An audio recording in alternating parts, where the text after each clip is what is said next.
एक समय की बात है, एक ब्राह्मण दंपति की कोई संतान नहीं थी, जिस कारण वह बेहद दुखी थे। एक समय ब्राह्मण वन में हनुमान जी की पूजा के लिए गया। वहां उसने पूजा के साथ महावीर जी से एक पुत्र की कामना की। घर पर उसकी स्त्री भी पुत्र की प्राप्ति के लिए मंगलवार का व्रत करती थी। वह मंगलवार के दिन व्रत के अंत में हनुमान जी को भोग लगाकर ही भोजन करती थी। एक बार व्रत के दिन ब्राह्मणी ना भोजन बना पाई और ना ही हनुमान जी को भोग लगा सकी।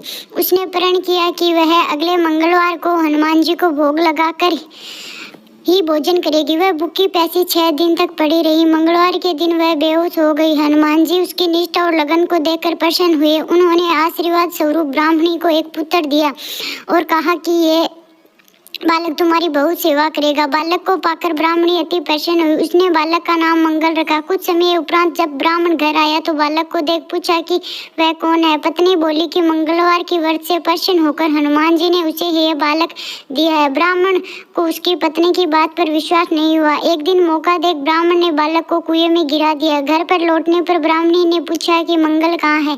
तभी पीछे से मंगल मुस्कुरा कर आ रहा था।